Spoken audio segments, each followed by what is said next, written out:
bàbá Tọ́pẹ́ Kọ́láwọlé yìí ẹ wá gbọ́ nǹkan tó tútú jáde ẹ wá gbọ́ nǹkan tó tútú jáde. ọ̀rọ̀ nípa bàbá wòlíì Olúalọ́ta ń bá bọ̀ ayé ń sọ díẹ̀ tí mo fi dákẹ́ lórí ẹ̀ tí mi fi sọ̀rọ̀ mọ́ ìdákẹ́mi yẹn ló wá bí ètò tí mo fẹ́ ṣe lálẹ́ yìí torí pé bọ́nà bá ṣe rí làwa ṣe sọ ẹ má gbàgbé nígbà tí mo kọ́kọ́ bẹ̀rẹ̀ mo sọ pé bàbá wòlíì Olúalọ́ ibo ni ìyàwó yín wà ẹ provide ìyàwó yín jáde káwọn ayé orí káwọn tí wọ́n ń sọ̀rọ̀ kó lè bá pẹnu mọ́ mo ṣe part 1 ẹlẹ́ẹ̀kejì tí màá ṣe ó ní mo ti sọ̀rọ̀ ní mo ti interview Fúnkẹ́ tó jẹ́ ẹ̀gbọ́n ìyàwó Pastor Olúalọ́ ìyẹn Fúnkẹ́ Òbé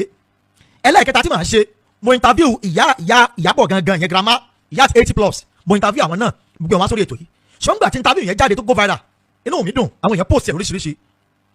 arábìnrin kan wá mẹ́sẹ̀gì mi òun náà ó sọ pé òun àrà àwọn ẹ̀gbọ́n ìyàbọ̀ gbà tó mẹ́sẹ̀gì mi ò tí ní play voice note tó sọ ó láti máa bá mi jà pé torí pé mi ò wà látọ̀dọ̀ Rótìmí Daniel pé mi network àti interview àwọn mọ́ ẹ̀yin tẹ́ bẹ̀rẹ̀ díẹ̀ ni mò ń fún yín o ó ní torí pé mi ò wà láti ọ̀dọ̀ Rótìmí Daniel pé kí n má ṣe interview kèsì mọ́ sọ̀ lórí ẹ̀ mọ́ mo ní ẹ ṣé o ìjà mọ̀ ẹ̀ pé program tí mo ṣe yìí ó lè jẹ́ kí àwọn kan pè mí láti France ẹnì yẹn jẹ́ president fún ẹgbẹ́ ọmọ Èkìtì ní France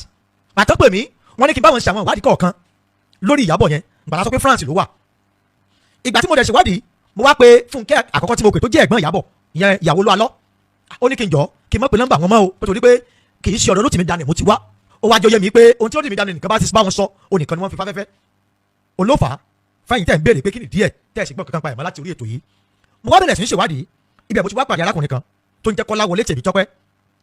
arákùnrin yìí báwo ló ṣe jẹ́ ta ni Kọ́láwọlé Tèmítọ́pẹ́ kí ni tó wà láàrin Kọ́láwọlé Tèmítọ́pẹ́ tẹ̀ ń wo fọ́tò ìsàlẹ̀ yìí ẹni tó wọ black yẹn Rótìmí Daniel ẹni tó wọ polo yẹn tó fọwọ́ sálùgbọ̀n olóúnjẹ Kọ́láwọlé Tèmítọ́pẹ́ kí ni tó wà láàrin òun àti Rótìmí Daniel tó ní í ṣe pẹ̀lú ìròyìn ìyàwó Olúalọ́ ẹ fẹ́ gbà sórí ẹ̀ lálẹ́ yìí ẹ bá mi share program yìí dáadáa ẹ share ẹ̀ gan ẹ já ṣe bẹ́ẹ̀ a ó pè wọ́n sórí live program lálẹ́ yìí wọ́n á sì bá wa sọ̀rọ̀ ìránṣẹ́ Ọlọ́run alààyè ni wọ́n pásítọ̀ ni wọ́n ṣùgbọ́n ká tó dènà sí Ọlọ́run àwọn náà ti ní àwọn èèyàn hello ẹ káalẹ́ o ẹ bá mi dárúkọ fún àwọn àgbáyé pátápátá tí wọ́n ń wò yín tí wọ́n sì ń gbọ́ wá lásìkò yìí. orúkọ mi ni Kọ́láwọlé Tèmítọ́pẹ́. Kọ́láwọlé Tèmítọ́pẹ́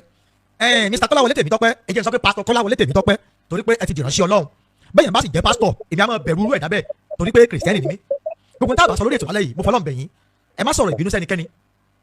ṣe gbọ́sà tínú bá bí yín ẹ fi ẹ̀mí Ọlọ́run gbé ẹ má sọ̀rọ̀ ìbínú sẹ́nikẹ́ni ẹ já bọ́ sórí ẹ̀ pàápàá torí àwọn tó ń wò wá ta ni Kọ́láwọlé Tèmítọ́pẹ́ kí ẹ tó gba Jésù. mo jẹ́ nìkan tó jẹ́ mo jẹ́ ọmọ líle tẹ́lẹ̀ ṣá látilẹ̀.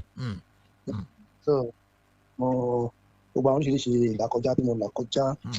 pé kéèyàn jalè àwọn ọdún mẹ́jọ mo ti ń jalè so pé kéèyàn ṣe oríṣiríṣi nǹkan débi pé bàbá mi ló kọ́ ẹ̀ mọ̀ pé wọ́n sọ lórí kìnìún ìyẹn ò dẹ̀ ń ṣe ní tì mọ́ èmi fúnra mi gan máa ń sọ pé bàbá mi ló kọ́kọ́ gbé mi lẹ́wọ̀n at the age of 16 so in 1986 I was born in 1969 bàbá mi ló kọ́kọ́ gbé mi lẹ́wọ̀n yes so mo tún fúnra mi ẹ̀mejì bàbá ti ń gbé mi lẹ́wọ̀n then in 1986 and 1991 ẹ̀mejì tí a bá mi gbé mi lẹ́wọ̀n yẹn ẹ̀wọ̀n àkọ́kọ́ tó gbé mi lẹ́wọ̀n lọ́dún mẹ́ta ń bẹ̀ ní Kaduna ẹ̀wọ̀n kejì mi lò ọdún kan àtúnṣe méjì ní Ọ̀wọ̀ prison ẹ̀wọ̀n pé báyìí mo ti dá dot mo ti lé lógún ọdún ṣẹ́rí ọ̀rọ̀ tí mo ń sọ yìí àgádé ló ń sọ pé bóyá Christian kìnnìkan kankan yẹn làwọn fi kìnnìkan mi ìfẹ́ sọ anything torí ẹ̀yin pastor ẹ̀yin Christian lẹ́sùn mi débi tí mo wà lónìí my ambition is to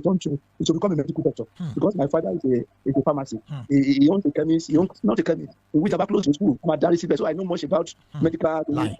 so my ambition but pastor ló náwó school mi jẹ tó jẹ́ kí n jẹ nǹkan tí mo gbà lẹ́nu ní Kòròdú iná tí mo wà báyìí ní 1985 so the same àwọn pastor náà ló tún ṣe ọ̀nà oríṣiríṣi tó ń gbé mi tira tó ń gbọ́mọ mi tira sí gbogbo ẹ̀já yẹ́mọ̀ ẹgbà tí lọ́gbọ̀n náà kò sí nǹkan kan darí mẹ́ ẹ pé irọ́ náà ni the same pastor náà nínú ń bá mi gba ẹ̀fù lórí kíní kókówó sápò yóò tẹ́ndà àwọn the same pastor náà wọ́n ń pè yẹn ní ìlú Yọ̀mádé lẹ́kọ̀ọ́ pastor tó break out ń redeem anybody ló mọ̀ yẹn ìlú Yọ̀mádé tí wọ́n kó lọ ṣe birthday fún ìyàwó ẹ̀ bóyá iná gbọ́ngbà yẹn birthday flamboyant birthday nígbà tí tí Access Bank tó kú nígbà yẹn àwọn yẹn ni wọ́n lọ dá ṣọ́ọ̀ṣì lẹ̀ ní VI so ìmọ̀ ẹ̀dẹ̀ ní táwọn ṣọ́ọ̀ṣì ti ṣe oríṣiríṣi fún mi tó ṣọ́ọ̀ṣì ló jẹ́ kọ́ ọmọ mi wà orphanage home mo dẹ̀ wà láyé láìkú mi ọmọ mi dẹ̀ wà orphanage home láti February last year ló ti wà ń bẹ̀ February last year so ọmọ yẹn dẹ̀ ní dùnú mi ò ń láyọ̀ mi ti máa ń rí tí ò bá tiẹ̀ sí nǹkan kan tínú mi ń dùn wọ́n wá sọ mí di wèrè sọ kankan ìjọ kan mò ń wá sùn ní computer village because I'm an evangelist then not now then so mo wà sí computer village mo computer bọ́ṣọ ní òkú according to people that rescue me mo dẹ̀ ń sáwọ́ ní ọjà lọ computer village mo sọ mo wà ní entrance by under bridge mo dẹ̀ ń sáwọ́ ní ọjà lọ mo dẹ̀ ń sáwọ́ bẹ̀lẹ̀ pẹ̀lú ìlọ́wọ́ pé repent now the kingdom of God is at that was what I was saying according to the people that rescue me obìnrin tó jẹ́ pé evangelist mi mọ̀ rí ló rescue me and then go to church àwọn káì tó wà ní Ìkẹjà ló dá owó fún mi based on pé wọ́n like message mi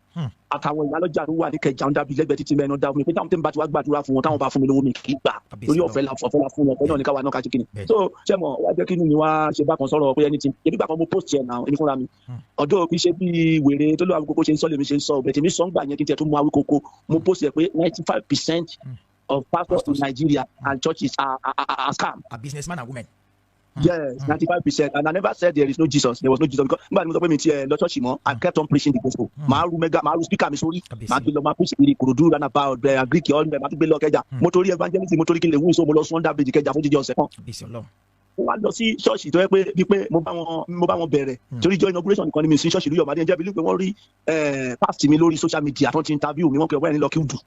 Wọ́n dẹ̀ rí past mi lórí social media and the same church people ló sọ pé ni wọ́n náà believe nínú Bíbélì. So torí ẹgbàá tí mo bọ̀ wèrè Rótìmí Daniel bá ń sọ pé biblical God pé kinní kan máa ń wò ni because ó ṣẹlẹ̀ sọ́dọ̀ mi náà so pásítọ̀ tó bá ń gbọ́ kẹ́mọ bẹ́ẹ̀ ẹ̀yin gangan ní ìṣòro Christianity reason ni wípé irú nǹkan tó ṣẹlẹ̀ sí mi gbà yẹn ó kẹ́ ń sìn ṣọ́ọ̀ṣì tí mo ń lọ tẹ́mi ti dàtún bí tí mi ṣe anything tí ò ṣe nǹkan tí mo ń sọ ìtẹ́ bá fẹ́ gba nọ́mbà pastor church is a popular man is a public figure Olúyọ̀mádé I have the wife number I have the husband ǹjẹ́ believe pé àwọn people based on pé wọ́n rí fídíò past mi nígbà tí mo wà nínú ayé tán interview mi tí mo sọ past mi just like Káyọ̀dé Williams ṣe tọ́jú ẹ̀ nígbà yẹn and these people that remove me. wọ́n lo against yín. Yes, wọ́n wá lo against wọ́n remove kúrò ní platform láti jẹ́ 136 mo wá wà dejected and rejected pé how could this happen wọ́n á lọ bẹ́ẹ̀ ẹ mọ̀ pé tó bá remove yàn ní platform tó máa indicate orúkọ tó remove yẹn. bẹ́ẹ̀ni. I went to go and meet that man on the following Sunday ó ní kẹ́mi wo fídíò ó ní kẹ́mi wo níta délé mo lẹ́mìí ní náà ó ní nǹkan tó ń fi mo wá ní ìbòlẹ̀ fi 2 Corinthians chapter 5:17 sí ẹ̀yin olùṣọ́ àgùntàn tó ní tí ènìyàn bá ti di àtúnbí ó ti di ẹ̀dá tuntun àti ẹ̀dá kọjá lọ wọn àtijọ́ tèmi wá kọjá lọ lọ́dọ̀ àwọn celebrity pastor eléyìí o. wọ́n ti wá rántí ẹ̀. wọ́n wá fún mi ní ìrántí ẹ̀ fi jẹ́ pé ó fún mi ní ó fẹ́ mi gan ní kinní wọ́n wá ní no pé dìmọ́ pé torí mi ò máa ń sọ ní gbogbo ibi ẹ̀ẹ̀mejìlá ni mo lọ gba ẹ̀wọ̀n. ẹ̀ẹ̀mejì 12 times lẹ lọ sọ́gbà ẹ̀wọ̀n. 12 times ni mo lọ bẹ́ẹ̀ ni mo jẹ́ ní 25 years 7 months lẹ́wọ̀n. ẹ jẹ́ kí n ṣe báyìí àwọn èèyàn tó ń wò wá létọ́ sí ń gbọ́ wa inú mi dùn tí n bá gbọ́ ìlàkọjá táwọn èèyàn tó wá di àtúnbí inú mi máa ń dùn torí pé inú ìlàkọjá yẹn òun làwa ti máa kẹ́kọ̀ọ́ báyé ṣe rí fáwọn ọmọ tó ń bọ̀ lẹ́yìn kan lè kẹ́kọ̀ọ́ mbẹ̀ ẹ já fi ìlàkọjá yín sílẹ̀ báyìí mo ṣe ń padà bọ̀ lórí ẹ̀ báwo lẹ ṣe mọ̀ Rótìmí Daniel. hello. ṣẹ́rí ìfẹ́ sọ̀rọ̀ púpọ̀ lórí àwọn ọ̀rọ̀ yẹn because wọ́n ti ń lo against me. ṣẹ́rí mo kàn mọ̀ Rótìmí Daniel níbi kan tí ó ti gbé post bàbá Olúwalú àti Ẹ̀sìnkáyà jáde síra wọn ó wá kọ top secret of big pastor in CAC ó wá kọ síbẹ̀ tí o ní kíní ẹ̀kẹ́ lọ́wọ́ ṣe part 1 part 2 yá nǹkan tẹ́mi rí nìyẹn tí ó wá ń sọ wípé tábà rẹ nìkẹ́ni bó ṣe máa ń sọ gbogbo ṣe pé tó bá ní tí pásọ̀ kan ti fìyà jẹ àbí wọ́n ti ṣe kọ́kọ́ rí tẹ́lẹ̀ kó wá sọ so kéèsì Olúyọ̀mádé yẹn ni mo kọ́kọ́ fẹ́ sọ fún so later mo wá ṣì pẹ́ndì yẹn mo wá sọ ti bàbá Olúwalú fún. gẹ́gẹ́ bí fídíò kan tí ó ń gbó viral lẹ́nu ọjọ́ mẹ́ta yìí tí Rótìmí Daniel wá sọ̀rọ̀ láì ó ń pè ní olè ó ní káwọn èèyàn bá yín dòwò pọ̀ ó ní ẹ̀jọ́ lóòótọ́ ó lè dalẹ̀ òun ǹjẹ́ ìtàn mọ́lẹ̀ sáà nìyẹn. ẹ ṣe rí nǹkan tó ń dùn mí ni wípé àwọn èèyàn máa ń lága àti roko sí ọ̀dọ̀ ara wọn ju kíní lọ. sẹ́rí ẹni tí mo pè tí mo dídì mẹ́sẹ̀jì tó ló sọ pé ni mo mẹ́sẹ̀jì ìyẹn Òjó Awógbèmí Máyégún Akéwì ó sì mú jáde ó ti ṣe ẹ̀rí wa ẹ̀rí tù kò dẹ̀ tí ì rí ẹ̀rí tèmi sọ síta orúkọ tèmi dẹ̀ ń bàjẹ́ lọ lórí social media up till now. èmi ló pé adẹ̀jọ́ lọ sílùú Ìfàkì wọ́n àlejò mi pé mo fi fóònù màmá jí 5,000 sórí fóònù mi pé mo fi ra káàdì. náà àṣé ìyá olórí burúkú tí ò ní jèrè ọmọ yìí reason tí mo fi sọ̀rọ̀ yìí ni wípé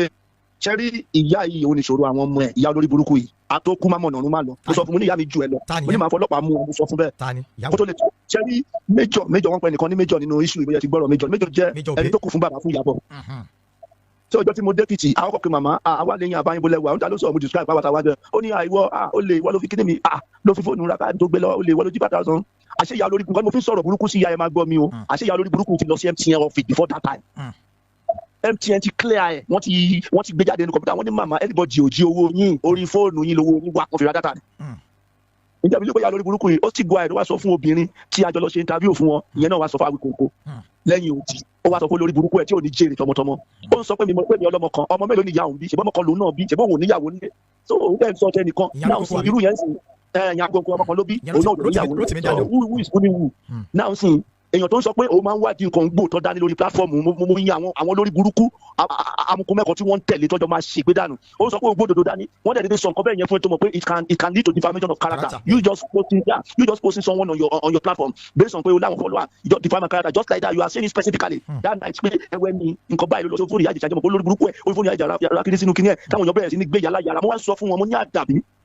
tó bá jẹ́ pé nǹkan ọmọkùnrin sọ ń pa mi òótọ́ ni kí gbogbo ègún kó mọ́ mi tẹ̀yìn sọ mo níbẹ̀ tó bá ti jẹ́ pé rọ gbogbo ègún yẹn a máa mú àwọn fámìlì yín àwọn òbí yín times 10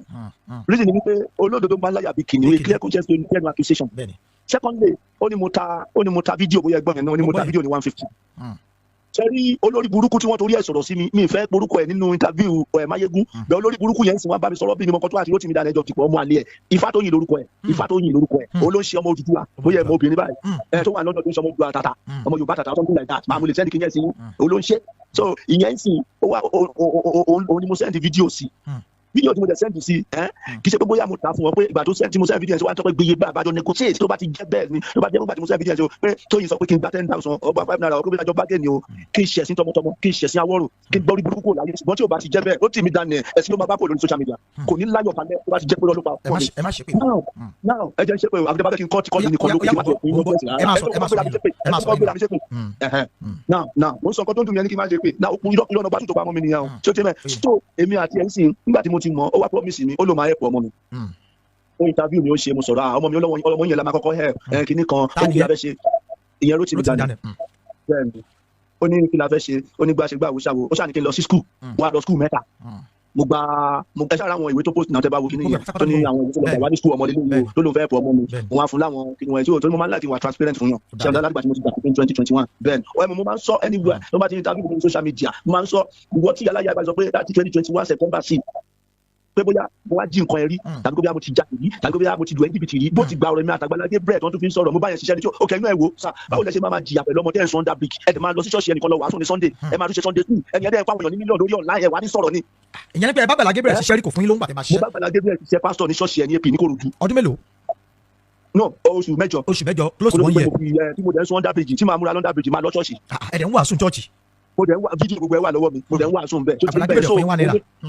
kò fún mi ní 1 naira sẹ́wọ́n ló jẹ́ kí n gbé aṣọ social media so tẹ́ bá ń gbọ́ pé ẹnìkan tó tún polúkọ ẹ̀ náà ìpè mi ló kàn ìyẹn wọ́n ní wọ́n ràn mí lọ́wọ́ wọ́n pẹ̀ nìkan ẹ̀pà gbóyè mi ká abroad ló náà wà bí ẹ máa ti gbọ́ yẹn ìyẹn wá fún lówó kó fún mi bí yẹn ṣe jẹ́ mọ́lẹ̀ nìyẹn kó yẹn sọ fún mi ṣọtí yẹn ìyẹn náà mo lálẹ́ ẹ̀ fún gbogbo nǹkan tí mò ń gbé wá sórí social media ó bá yẹ kó lórí burúkú ló pọ̀ lórí social media ni nísìnyí wípé wọn ò ní mọ wúlẹ̀wúlẹ̀ ọ̀rọ̀ tó bá kọ́ wọn ti sọ̀rọ̀ èpè náà máa gbólu àìsàn they will never care to come to you and verify if it is true or not.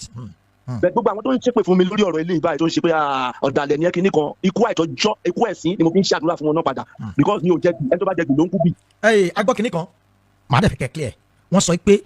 Rótìmí Daniel ó fún yín lówó ẹ̀ tó lọ interview àkọ́kọ́ ẹlẹ́ẹ̀kejì dẹ̀ ni pé wọ́n ní Rótìmí Daniel sọ wípé ìgbà tó ní ìgbà tẹ́ débẹ̀ owó kan wà tán ní kẹ́ fún màmá tẹ́ ẹ̀ kó lẹ̀. ẹ ṣe ẹni sùúrù náà ṣé mo pé mi tí mo ṣe rántí ń sìn ni ọ̀rọ̀ tẹ́ bèèrè tó ń sìn yẹn ẹni fẹ́ lóòótọ́ ni mo fi fóònù màmá ra kájà. ìrọ̀ ó lóun fún yín lówó pé òun fún yín lówó ṣẹ́gẹ̀ tó lọ. before ó tẹ́ bèèrè before now. ẹni. mo ní question tẹ́ bèèrè before now ó ní pé káàdì ọ̀nùkà pé ṣé lóòótọ́ ni. ẹ ti sọ pé bẹ́ẹ̀ kọ́ ló ṣe rí ẹ ti yẹ. ṣé mo ń pé ẹni sùúrù ẹni ṣé mo pé àṣírí yẹn tú níbẹ̀ ǹjẹ́ mo ìyá yẹn tí mo sọ pé lórí mo gbọ́dọ̀ ṣe pé ní wípé ìyá tó wá sọ fún wọn wọ́n send voice sí mi ní àná ìyá tó pàpà yẹn sọ fún wọn wọ́n béèrè pé ṣáàtì lẹ́yìn tẹ̀síwájú ẹgbẹ́ kan tí ìyá rẹ̀ fún wọn màá sẹ́ẹ̀dì mi ìdè fífò sẹ́ẹ̀dì ẹni nísìnyí mo ṣe kọ́ lórí ẹ̀ ǹjẹ́ mi ní wípé ìyá tó ń sọ fún wọn wípé a lọ sí MTN office o pé ẹni yẹn ò tètè dé pé àkòrí kìíní ọ̀hún ṣe a ò rí ṣe yẹn wá tó gba wá sádó ẹni tó parọ́ mọ́ mi ni mo sọ fún yín o tó sọ fún Rótìmí Daniel obìnrin tájọ lọ bẹ̀ yẹn wá tó gba sádó wọn bá ṣe ìyá náà kò ṣe kankan mọ́ ìyá olórí burúkú òde sọ fún wọn pé wọ́n ti ṣe ìjẹ́mọ̀ pé ìyá tún ṣe fídíò ṣé ń gẹ̀tì mi ìyá tún ṣe fídíò láì pé kọ́mọ Nàìjíríà dáríjì pé èmi kọ́ ló gbowó pé mi kò rí bẹ́ẹ̀. ẹ wá dáhùn ìbéèrè méjì so sọ mo kọ́kọ́ mọ̀ pé criminal ìyá ìlú jẹ́ kí n padà síbẹ̀ yẹn mo rántí pé mi ti sọ dé lẹ́tàn so ẹ padà béèrè létẹ̀ béèrè ń sìn sá. ohun tí mo béèrè ni wípé Rótìmí Daniel a gbọ́ wípé gbà tó gbéṣẹ́ fún yín pé kẹlẹ́ sọ́dọ̀ ìyá yẹn ó sanwó iṣẹ́ fún yín. ṣé nǹkan tó ṣẹlẹ̀ ni wípé Bíbélì ní gbogbo àìṣòdodo ẹ̀ṣẹ̀ ni ó kọ́kọ́ fún mi ní nǹkan tí ẹ̀rí ẹ̀ fi ń pa mí ṣe rí látìgbà tèmi àti ẹ̀ ti mọ́ra ó sọ pé ó máa ń sanwó ọmọ mi tí mo bá fẹ́ lọ́wọ́ ọmọ mi ó máa ń fún lówó ṣe rí ó fún mi ní 15,000 for the first time tí mo fẹ́ lọ́wọ́ ọmọ mi ń dẹ̀ béèrè owó lọ́wọ́ ẹ̀rí ó béèrè ní pé ní mo fẹ́ lọ́wọ́ ọmọ mi ó béèrè pé èló ló máa gbé mi lọ èló ní kíní kan máa bẹ̀rẹ̀ àmọ́ níbi kíní so tí ó rẹ̀ sẹ́ 15,000 sí mi then secondly ó tó bí some kíní later èmi jẹ́ pé mo dídì ìfẹ́ sẹ́ni mẹ́sẹ̀ torí wọ́n sọ fún mi àpé tí n bá rí nǹkan tí mò ń ṣe pé inú mi á dùn ìgbàṣegbá pé máa ń pọn mi ta ni garawa tí mo tó ń pọn mi gbogbo ẹ̀ mo sẹ́ndì ẹ̀ sí táwọn haúsá yẹn máa ń lò ẹni máa ń rìn tí máa fi ń pọn mi ta ìjẹ́ bí gbogbo padà á fi mi lórí bẹ̀rẹ̀ so kò tó sọ pé kò tiẹ̀ fún mi 1 naira ńgbà yẹn ilé kan ti wá sẹ́yìn 20,000 sí ni nínú èmi ó wá rán mi níṣẹ́ dé tòrútòrú lọ́nà. lọ́nà wo. jẹ́ ṣẹ́rí owó tó sẹ́ẹ̀dì sí mi yẹn títí di èmi nǹkan oṣù tó pa ẹ̀mí àti ẹ̀bọ̀n nìyẹn o bẹ́ẹ̀ olórí burúkú ẹ̀ wá lọ kó rìsíìtì jọ rìsíìtì tó fi sẹ́ẹ̀dì owó mọ́tò ká fi lọ sílùú ká fi ṣe kínní títún fi lọ bàdàn lọ́gbà pẹ́tíṣàn lọ́wọ́ wọn ó wá lọ kó gbogbo ẹ̀dọ́ kó weye owó tó ti sẹ́ẹ̀dì sí mi ẹgbẹ́ olórí burúkú ni tó ti dáṣì mi ọ̀bọ̀n náà ó ṣe fi dáṣọ ẹ̀ wá ikú pẹ̀sì ní ìyá ẹ̀ máa kú Nàìjíríà mo ti sọ fún tó ti yẹ ibẹ̀ yẹn wá lọ kó wọn yẹn wá lọ sẹ́ẹ̀tì ẹ̀ sórí social media bí wọ́n wo assistant wo iye owó tó ti fún mi owó tó fi rán mi jẹ́ kí n báyìí lọ ṣe nǹkan owó tí mo fi tó fi rán mi jẹ́ kí n báyìí lọ ṣe nǹkan how will you now bring that one on social media ó fi ràn mí lọ́wọ́ abánijẹ́ ní bọ̀bọ̀ yẹn ṣẹ́rí èmi kàn rí kinní kan ní ọ̀rọ̀ ẹ̀ ó fẹ́ fa àwọn ìránṣẹ́ Ọlọ́run ó fẹ́ já wọn bọ́ ni Ọlọ́run tẹ̀lé fún ṣe àwọn ìránṣẹ́ Ọlọ́run tó ti já yẹn ló fẹ́ jábọ́ tó ti yẹ bẹ́ẹ̀ Ọlọ́run mo regret pé mo bọ̀bọ̀ yẹn mo regret ìjọ́ tí mo pàdé bọ̀bọ̀ yẹn mo fi bú mo regret because he's a devil of himself he's a devil mo regret èèyàn tó kó fún wa kálọ̀ kó fún màmá yẹn títí tó ní ká sọ fún màmá kó pariwo ọ̀rọ̀ wọn kò yẹ kí n sọ síta. ó ní ó fún yín lọ́wọ́ ìgbà níbẹ̀ kẹ́ fún màmá ìyẹn ìyá Ìyábọ̀ pé kí màmá lè fà sọ sí. kó yẹn bó wá sẹ́ni bọ́ọ̀nù pé kí n sọ fún màmá pé kó pariwo ó sáré kọ́tọ̀ wá pariwo ó sáré kọ́tọ̀ ó wá ní kí màmá kígbe síta pé ọmọ Nàìjíríà ó tún ní ká sọ fún màmá pé òun ló rán Timi Daniel níṣẹ́. Ìyábọ̀ tẹ̀lé jọ́ ìtàgbà wọn. àwọn bloggers wèrè ń gbà mí they don't know how to present issue they don't know how to follow issue okay for instance ìyá ń sọ fún àwa ní ìjẹrin tá a tún lọ bẹ̀rẹ̀ pé mo ní màmá mo ní ṣèbẹ sọjà ìpẹ́ ìkọlẹ̀ gbèsè fún ó ní ẹ̀hún kọ́ níbẹ̀ tọmọ òun ni ó lọ́mọ ológun mo lọ́mọ yìí wo ó ní Dayọ̀ tó wà ní London tẹ bá dẹ̀ follow program olórí burúkú wèrè láti ilẹ̀ ó máa ń sọ ni pé Ìyábọ̀ Òbí lòun mọ̀ ní my 12 náà ti lọ jàmàlà mo ìwé gbọ́dọ̀ yẹn rí ọmọ tó bá wà ń bí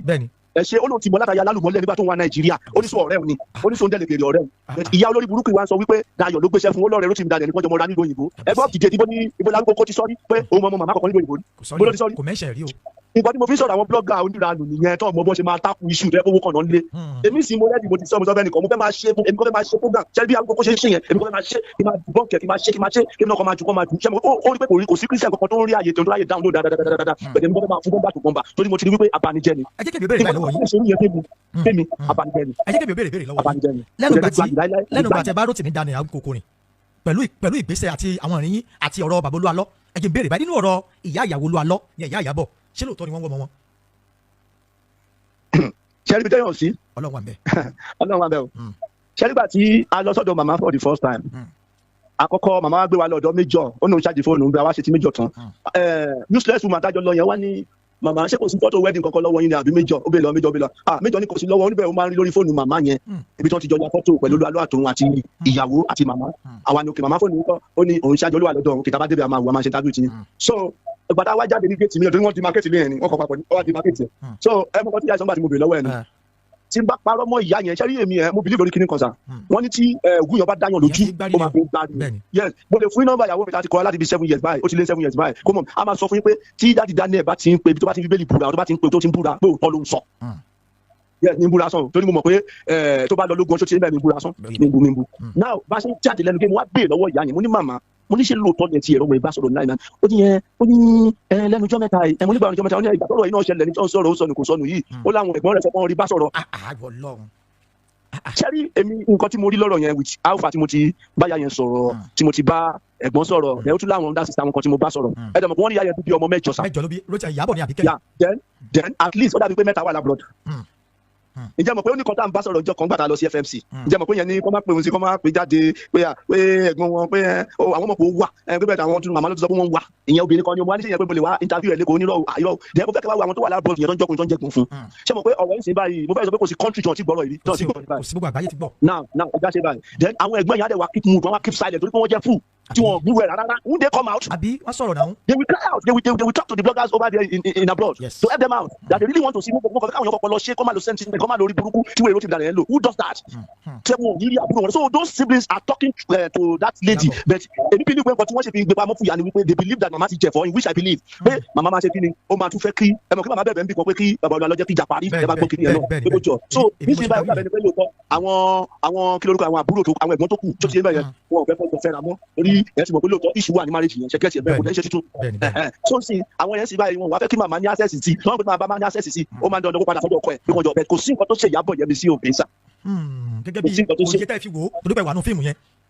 mo ní kò sí nǹkan tó ṣe báyìí láńlọ táwọn báwọn ẹbí sọ̀tà lọ sí kíní kò sí nǹkan tó ṣe bẹ́ẹ̀ pé tẹ́rí invisible ẹ̀ tó ìwà kíní ẹ̀ tí ò ṣó visible yẹn ni pé àwọn ẹ̀gbọ́n ẹ̀ ń gbúrú ẹ̀ wọ́n dẹ̀ ń jẹ́ kó wà lábẹ́ bẹ́ẹ̀ bẹ́ẹ̀ mi ṣe ń wo màmá yìí ṣe ń sọ̀rọ̀ yìí ó kẹ́ wo oríjọ́ tí wọ́n ní 5,000 sọ̀nù lórí kí màmá àwọn arúgbó tó sẹ́ni 20,000 sí ìjẹta náà wọ́n tún sọ pé kó sọ̀rọ̀ kan pé ẹ̀wọ̀n tí ì rí kíní yẹn o bó ṣe ìyá tún sọ ìyẹn tún wá béèrè ó ní gbẹ́sẹ̀ dídí 50,000 tó sẹ́ndì sí owó kí náà sẹ́ndì sí. ìyẹn ni pé àwọn ìkókó ń fún ìyá yìí lówó regularly. ó tún fún ní 50,000 again ó ní anybody tó bá ti wá kó má bá wọn sọ̀rọ̀ kó má sọ pé àwọn làwọn rán kó má sọ pé ìyá kíyà má sọ pé òun lòun náà kò ń ṣe. ibi tẹ́ ẹ̀jẹ̀ sáré sọ̀rọ̀ kan ṣẹ́rí bí tẹ́ sọ̀rọ̀ yẹn dé ibi tẹ́ ti parọ́ ìgbà tí mo ṣe interview fún ìyá Ìyábọ̀ àti Fúnkẹ́ ẹ̀gbọ́n Ìyábọ̀ tí mo sọ kàn padà pè ní mo pe ìyá ìgbà táwọn ará France pè mí ẹni tó jẹ́ president fún ẹgbẹ́ ọmọ Èkìtì ní France ó rí post mi ó lè pè mí ìgbà tó pè mí wọ́n ní ṣé mi ní MC Wise mo ní bẹ́ẹ̀ ni wọ́n ní kí n jọ kí n bá wọn wá ìdí orúkọ tí Ìyábọ̀ fi ṣe visa àti passport wá sí France nígbà yẹn mo wá mú fóònù mo wá pe Fúnkẹ́ yẹn ẹ̀gbọ́n ó sọ fún mi pé ó sọ̀rọ̀ sí mi ó ní kí n má pè mọ́ ó ní Rótìmí Daniel nìkan làwọn bá ní ọ̀rọ̀ sísọ ǹjẹ́ mọ̀ ẹ́ pé Rótìmí Daniel pè mí ó ní mi gbọ́dọ̀ pè wọ́n mọ́ mo wá pe ìyá mo ní recording ìyá yẹn sọ fún mi pé ẹ dábọ̀ ẹ má pè mí mọ́ o èmi èkó ẹ̀yin kọ́lẹ̀ ń wá ọmọ mi ni o ẹ má pè mí mọ́ Rótìmí Daniel nìkan ló lè pè mí ó dàbọ̀ o tí bàbá yá yẹn sọ fún mi yẹn. now nǹkan tí mo fẹ́ kí àwọn viewers yẹn àtàwọn listeners yẹn kọ́kọ́ dì mú bẹ̀ ni wípé ṣé mo pé ká ní pé Rótìmí Daniel transparent pẹ̀lú pé wọ́n wá nǹkan wọn kò yẹ kó wà ìjì bẹ́ẹ̀ yẹn náà pé at least ó yẹ kí everybody free láti gbé ìgbà màmá yẹn. ìgbà tó lọ ti Timothy tó ṣẹlẹ̀ gbogbo àlàǹgbáyàwó ẹ̀ sọ̀rọ̀ náà Timothy tó ṣẹlẹ̀ nílé Ifẹ̀ ńgbà yẹn lóòótọ́ ẹ̀ gbogbo àlàǹgbáyàwó ẹ̀ sọ̀rọ̀. ẹ wo bá ti kíní náà tí kí lórúkọ ẹ̀ tó ń sọ eléyìí tó wà ní east yẹn ní ṣọ́ọ̀ṣì bọ̀bọ̀ tó wà l'Abuja yẹn géètì tó ń kọrin yẹn everybody free ìgbà tí mo lè ní Àgbàlá Gabriel pé ìlànà bàbá sọ̀rọ̀. ìgbà kan wà ìjì bẹ́ẹ̀ tẹ́ bá tẹ́lifọ̀dì bá lọ bẹ́ẹ̀ sì sẹ́tẹ̀ pé àbí tẹ́lifíní á ní irọ́ kíní ló ní Rótìmí Daniel àwọn gbọ́dọ̀ fún o kẹ́lifọ̀dì má bá wọn sọ̀rọ̀ o can you imagine. so Rótìmí Daniel ń fún ìyá yẹn lówó ìwé ìjẹ́ pé ó rán wa sí ká fún lówó méjọ lórí jẹ́ẹ̀tì owó nísìnyí wọ́n tún gbé wẹ́mi lọ bá méjọ kó sáyìn méjọ ní láyé òun ní sáyìn nítorí òun wọn ṣe oníkan fún un lẹ́ẹ̀kan má kún un sọ̀rọ̀ yẹn mọ́ ẹ̀bẹ̀ làwọn kò ń bẹ̀ pé kó lè dá lóyún kó lé ara ẹ̀ ẹ mọ̀ pé méjọ ṣe bọ́ ìṣèjì kan tó play pé kó yọ kúrò ní ẹ̀ bá rántí gbà yẹn dágbọn kó play méjọ ní kó yọ kúrò ní fíìmù yẹn ẹ dẹ̀ wo ìyá yìí ní 2023 ṣẹ́gun 2023 ni bàbá wa lọ send voice note sí pé àwọn ọmọ mẹ́tẹ̀ẹ̀ta òun ti sọ fún ìyàwó òun pé kó wọn wá pé tí ò bá ti kó wọn wá kó nípa fún tìrìdè kó máa kọ́ dáàbò 2023 o ẹ wá sọ fún mi só ti wá pé 3 years 4 years tó ń pariwo pé wọ́n wọ́ ọmọ nìyẹn ni àwọn olórí burúkú ti bá ṣe 2025. ìyá sọ fún mi pé ọdún márùn-ún rè táwọn ti gbé wọn máa wọn mọ́. Nǹkan tó kọ sọ initially nìyẹn initially ẹgbẹ́ ọdún márùn-ún wọ́n ti gbé ọdún mẹ́ta ó tó àgbàlá wọn ṣẹ́ẹ́rì mo láìkì bí lóòótọ́ èmi lè ní ìṣù pẹ̀lú bàbá Olúwa lọ́nà yà pé based on nǹkan tó ṣẹlẹ̀ bẹ́ẹ̀ mo láìkì bàbá yẹn ò ṣe sọ̀rọ̀ ẹni kìnìtì. Number 1 social media kọ́ ló fún ìyàwó. bẹ́ẹ̀ni o. Number 2 ẹ mọ̀ pé mo sọ lẹ́ẹ̀kan pé olódodo aláyàbí kìnìún bàbá wò pé tó bá ti tóbi tẹ́tẹ́ gbé tẹ́ bá ti débẹ̀ tán àwọn amọ̀ pé yẹ àwọn tó ń fẹ́ bá sọ̀rọ̀ wá ṣàlàyé wá sọ̀rọ̀ wọ́n ní ó ṣe sọ̀rọ̀ yẹn wọ́n wà confident wọ́n ní mọ́ ní pé kò sí nǹkan tó fẹ́ ṣe kò sí nǹkan tó fẹ́ ṣẹlẹ̀ lóòótọ́ àwọn kókó gbòòrò kò sí nǹkan tó fẹ́ ṣẹlẹ̀ ó ṣe ní sáà kejì ń sìn petition kejì tó ló ń fẹ́ torí obìnrin lọ́ọ̀yà ní Lagos Island petition kejì tó ló ń fẹ́ sáyẹ̀nsì tó kọ́ fún mẹjọ ìyẹn lé obìnrin yẹn kúrò ó lé obìnrin yẹn jáde ní pé òun sáyìn kọ̀ọ̀kan má gbé kọ̀ọ̀kan wá sílé wọn. ẹni sùúrù petition wo sáré kókó petition mọ́ yín. mọ̀ kó wọ́n kọ petition mọ́ àwọn kòkó ṣá. ok competition tó ní ká lọ gbé fún ya ó sáyìn àti bàbá fún wọn lówó ìjọbalẹ̀ mo fi bẹ bàbá oníbàbá tó fi sáyìn ìjọbalẹ̀ ni mo wà fi bẹ bàbá yẹn rí jẹ́ ṣe owó yẹn fún òní ó lè tàtújọ lọ náà owó náà ní kókó fún màmá ó fi lọ yọ 10,000 sílẹ̀ mẹ́ 30,000 ó wà lọ kúrọ́ mẹ́mi ẹ̀yin tẹ́ ń pè mí láti Dublin tẹ́ ń pè mí lọ́ba mi náà Tony láti Dublin mi ò lè gbé pè yín báyìí ẹ jẹ́ wá ṣe báyìí Mr. Pastor Kọ́láwọlé Tèmítọ́pẹ́ ṣe ń gbọ́ mi sà. bẹ́ẹ̀ni gẹ́gẹ́ bí ohun tí gbogbo ẹ̀ ṣe wá rí báyìí ohun tẹ́ ń sọ fún wa báyìí ni pé gbogbo ìwà ìṣe àtijọ́ gbogbo èrè ẹ̀ṣẹ̀ àtijọ́ ẹ ti padà sínú Jésù. lágbára lọ mo ti padà. ẹ wá jẹ́ kí wá gbélé yìí ẹ wá jẹ́ kí n sọ eléyìí gbogbo ẹ̀yin èèyàn tẹ́ ń wò mí káàkiri àgbáńlá ayé mo fẹ́ kẹ́ jájọ ṣèrànlọ́wọ́ fún ẹni tó ń sọ̀rọ̀ yìí torí pé ẹni tá a jọ sọ̀rọ̀ lábí aṣọ ká tó wá sọ̀rọ̀ láì ní mo dẹ̀ ti rí ọ̀pọ̀lọpọ̀ ọ̀rọ̀ wọn nínú ọ̀rọ̀ títọ́ kódà jẹ́ sọ fún lẹ́nìí gbogbo tẹ́ ń sọ látàárọ̀ pátápátá lèmi gangan ti ṣèwádìí ẹ̀ lọ́dọ̀ ẹlòmíì kò dẹ̀ fẹ́ sí tó yàtọ̀ mẹ́ kí n tó pè yín èmi gangan ti ṣèwádìí torí pé dání kò ṣẹlẹ̀ sí mi rí lọ́rọ̀ Rótìmí Daniel àti fámìlì ìyàwó Olúwa lọ́ni màá sọ pé bẹ́ẹ̀ kọ́ ló ṣe rí èmi gangan fúnra mi ti witness ẹ̀ rí ìgbà tí mo kọ́kọ́ bá Rótìmí Daniel sọ̀rọ̀ kí n tó wá sọ̀rọ̀ láì lórí program yìí gbà yẹn ó sọ fún mi pé kí n lọ máa wo program kí n fi compose program mi ṣùgbọ́n àti Karen ti send number ìyá ìyàwó Olúwa lọ sí mi náà tí mo bá wọn sọ̀rọ̀ ìyá ìyàwó Olúwa lọ sọ̀rọ̀ Fúnkẹ́ náà sọ̀rọ̀ ìyá ìyàwó Olúwa ló fún mi nọ́mbà Fúnkẹ́ tó jẹ́ ẹ̀gbọ́n Ìyábọ̀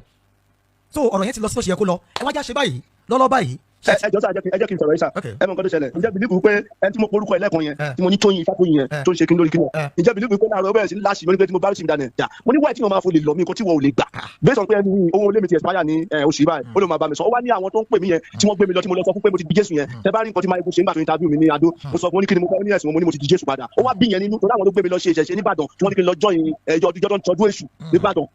ó wá dùn sí i ó wá dùn pé mo ṣe máa sọ pé mo ti di Jésù pé ìṣẹ̀ṣe òfò tẹ̀lé ìbọn náà ẹ kọ́ lọ bá mi sanwó lé mi ìyẹn ló wá dùn mí fún kìtẹ́ nítorí pé mi ò jalè ní ti kọ́kọ́ mo ń lọ ṣọ́ọ̀ṣì lásán wọ́n kàn rí bá wọ́n dẹ̀ block wọ́n wá ní kí n má wá ṣọ́ọ̀ṣì wọn wọ́n wá send orúkọ mi sí security àti picture mi my pass wọ́n ní criminal mi.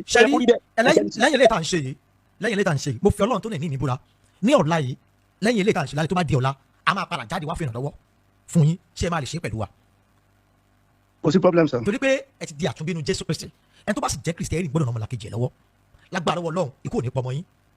ẹ̀yin náà sì ni ẹ̀ ní dapẹ̀yìndà níwájú Jésù kẹfà tẹ̀gbẹ́sẹ̀ lé ojú òde ní tèyí lágbára lọ́wọ́ Ọlọ́run. Ọlọ́run tó bá àwọn bàbá wa Akin Williams tó jẹ́ àwọn ògbóǹtarìgì lẹ́nu iṣẹ́ yìí, Káyọ̀dé Williams tó jẹ́ ògbóǹtarìgì, àti okùn bàbá wòlíì kan tó wà lẹ́kọ̀ọ́ Fáṣàwẹ̀, bàbá Fáṣàwẹ̀, Ọlọ́run ti gbé wọn ga torí pé mo ti náà fà ní àti pàdé wọn lẹ́ẹ̀mejì táwọn náà ti sọ̀rọ̀ wọ́n sọ lórí stage báyìí ibi táwọn ti lọ jalè gbẹ̀yìn kí Jésù tó mú àwọn. Ọlọ́run tó gbá àwọn náà gà lẹ́nu iṣẹ́ yìí á gbé ẹ̀yin náà gàlágbà lọ́wọ́ Ọlọ́run. Gbogbo ìdojúkọ yín lásìkò yìí ẹ fọkàn balẹ̀, ẹ dúró ti Jésù ẹ má kúrò lẹ́yìn o. Ọmọ tó nógo ó máa ní ogun o, torí pé ògo tó wà níwájú yín ológun ṣe ṣáájú ìjáde o. Gbogbo ẹ̀ tí ẹ sì ń wò mí pátápátá ẹ já tó pàdé lọ́la nígbà táwa ṣe ìrànlọ́wọ́ fún ọ̀gbẹ́ni Kọ́láwọlé Tèmítọ́pẹ́. brọ́dà mi ṣe rí abayíyọ̀ ọ̀nà wípé ọlọ́run mú yín jáde nínú ilé tí ẹ lọ, ṣùgbọ́n Yorùbá sọ pé téèyàn bá ṣubú èèyàn máa mẹ́rin dì ní. nígbà tẹ jáde ẹ̀yin náà wo iye èèyàn tẹ́lẹ̀ forí wọn gbára, ẹ wo iye èèyàn tẹ́lẹ̀ forí wọn gbára. so inú mi á dùn tí ẹ bá lè yí padà tán pátápátá kẹ́pẹ́ àjò tó ní ìrònú. wọ́n rọrọ̀ Àgbàlá Gabriel tẹ́ ẹ tó ń mẹ́nubà fúri yìí, ẹ lè dá Àgbàlá Gabriel lẹ́bi o. ẹni ní ẹ bá ṣiṣẹ́ oṣù mẹ́jọ kò sanwó fún yín. àkọ́kọ́ sí Àgbàlá Gabriel ẹ̀ ń pẹ́ yín ni àbí Ọlọ́run pè yín láti ṣe iṣẹ́ ìrere o. because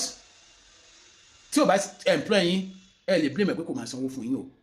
oríṣiríṣi ẹ̀ṣọ́ Ọlọ́run ló wà. àwọn ẹ̀ṣọ́ Ọlọ́run kọ́ àjọ pé wọ́n ń ṣiṣẹ́ ìrere yẹn láì gbowó oṣù. àwọn kọ́ àjọ pé wọ́n jẹ́ ti sọ di mo tẹ wọ́n gẹ́gẹ́ ní ọ̀tá àwọn sọ́fẹ́ nìkan lánàá gbogbo àwọn ọ̀rẹ́ mi tí mo mọ̀ ẹ̀ṣọ́ ìta àjọ parí sùkúl ọ̀pọ̀lọpọ̀ ló padà lọ sí theology ṣe wọ́n ti di pastor sẹ́mi gan nígbà tó ti ṣe Nàìjíríà. nígbà tó ti ṣe Nàìjíríà ìjọ ọ̀pọ̀lọpọ̀ wọn náà ní kíjúbọ̀ èyí tó ẹ̀kan kíjúbọ̀ láti mi tọ̀ ẹ̀dá mi lọ káwọn náà lè máa rí pé tó bá rí dáyé dáwà yìí tó bá rí ọmọ ìjọ òde kún tó bá máa rí ọmọ ìjọ òde kún. so mi sọ pé àwọn ìránṣẹ́ Ọlọ́run tó ń gba sálárì pọ́n náà pè wọ́n o, mi sọ bẹ́ẹ̀ o, ṣùgbọ́n ara àwọn kan tó yẹ pé church tí wọ́n ti ń ṣe iṣẹ́ ìrere bí àwọn jẹ́ pastor wọ́n jẹ́ evangelist wọ́n ń sanwó oṣù wọn because mi dẹ̀ lè sọ wípé wọ́n ṣe ń gbowó oṣù ọ̀dà àwọn náà bímọ wọ́n máa sanwó school ọmọ wọ́n máa bọ́ yàwó wọ́n máa ra aṣọ wọ́n máa róúnjẹ wọ́n máa fẹ́ẹ̀ mọ́tò wọn so ibì kan náà ti máa rówó so mi sọ wípé wọ́n ṣe ń sanwó oṣù fún wọn pé kò dáa o because ọmọ ìjọ mélòó kan ló rántí ìránṣẹ́ Ọlọ́run láyé tá a wáyé ọmọ ìjọ mélòó ló rántí ìránṣẹ́ Ọlọ́run voluntarily pé dájì ẹgbà 100,000 yìí ẹgbà 20,000 mélòó náà ọmọ ìjọ lẹ́ ń ṣe so ẹ ti gbàgbé pé ìránṣẹ́ Ọlọ́run yẹn dẹ̀ ọ̀nà ọmọ tó fẹ́ bọ́ tó tẹ̀ bẹ̀rẹ̀ lọ ní school bá ti fẹ́ survive ká lè ṣe pé irú àwọn ministry tí wọ́n ní san salary fún wọn pé ẹ̀ gbowó yẹn náà tó ń kọ̀kọ̀ so now ìbéèrè tí wọ́n á ń bèèrè ọwọ́ Mr. Kọ́láwọlé pé ṣé Àgbàlá Gabriel employ yín ni àbí ẹ kàn ń ṣe iṣẹ́ voluntarily wọ́n nígbà mí náà iṣẹ́ ìrè àwọn ìṣọ́jú mi wà tó yẹ pé wọ́n máa ń ṣiṣẹ́ ìrè voluntarily tó yẹ pé wọ́n ní èèyàn tó employ wọn as a pastor or evangelist under any ministry tó yẹ pé church tí wọ́n wà wọ́n kàn wá sún ìrere yẹn gẹ́gẹ́ bí pé Ọlọ́run pè wọ́n pé ọ̀nà wọn ni so èèyàn ò ní túmọ̀ pé kẹwàá sọ pé torí pé ìrẹsì Ọlọ́run tó wá sanwó fún yín nínú church bẹ́ẹ̀ kẹ́ni ẹ máa ma tún ní wò síta lórí social media because àmọ́ bẹ́ẹ̀ ṣe bá Àgbàlá Gabriel jẹ́ náà káàsì pé Ọlọ́run wà lẹ́yìn ẹ̀ ṣe bí bàbá olúwa tó wá tó ra machine fún yín tó tún fún yín lówó tó mọ́ ọmọ yín lọ sí school ṣe bí mo release ọdún òbí tẹ́tí sọ pé school tó mọ́ ọmọ yín lọ kì í ṣe school dáadáa tẹ́tí ni ẹ oyè tó pè ọ̀kadà kọ́ ni ọbẹ̀ 570 lẹ́nu pè ọ̀kadà àmọ́ ńgbà tí ẹ máa padà get ẹ discover pé 540 ló rà èwo ni kì í fi yín bẹ̀ èèyàn ra nǹkan 5 something fún yín ẹ̀dùn sì ń wájú oyè tó rà kiri láti gbogbo lọ́wọ́ yín láti gbẹ̀yìn ẹ̀kọ́ yẹn fún kó pé kó lọ rà èèyàn fọmọ yín sí school ẹni school boy tó bọ́mọ yín wá òkè ṣe mọ́tò gidi ẹni school tó bọ́mọ yín sí òkè ṣe school gidi lẹ́yìn gbẹ̀yìn ẹ̀yin kọ́ lẹ́dẹ̀ ń sanwó school yẹn ìwáṣẹ̀ ọmọ báyìí lọ fi sí ilé àwọn ọmọ aláìlóbì ṣebí nǹkan tá ẹ ṣe fún bàbá olúwa lọ́nà nìyẹn ta ló tún mọ wòlíì ọ pásítọ̀ tẹ́tí máa sábẹ́ lọ́la tẹ́tí máa padà kó tún yẹn síta so dájú wàṣà ẹ̀yin ní kẹ́ lọ yí padà dáadáa ẹ̀ tí yí padà rárá ẹ̀ kàn sọ pé ẹ̀ ti di ẹ̀dá tuntun ẹ̀ di ẹ̀dá tuntun kọ́bọ̀ wàláì ẹ̀ ti di ẹ̀dá tuntun kankan ẹ̀ ti di ẹ̀dá di tuntun ẹ̀yìn ẹ̀sìn mo fi ọ̀nà màsílẹ̀ nínú àwọn wàtẹ́ ti wòye ẹ̀dẹ̀ lọ́pẹ́ ẹ̀ ti gba Kristi ẹ̀ ti gbà ó ọkẹ́ tó pé ẹ̀ ti kọ Sátánì sílẹ̀ ṣùgbọ́n ẹ̀ ti kọ iṣẹ́ ọwọ́ ẹ̀ sílẹ̀ so ẹ̀ sì ní láti kọ iṣẹ́ ọwọ́ Sátánì sílẹ̀ so ó jẹ́ ìmọ̀ràn tí mi máa gbà yín sá this is Ade Ọmọdé bye for now.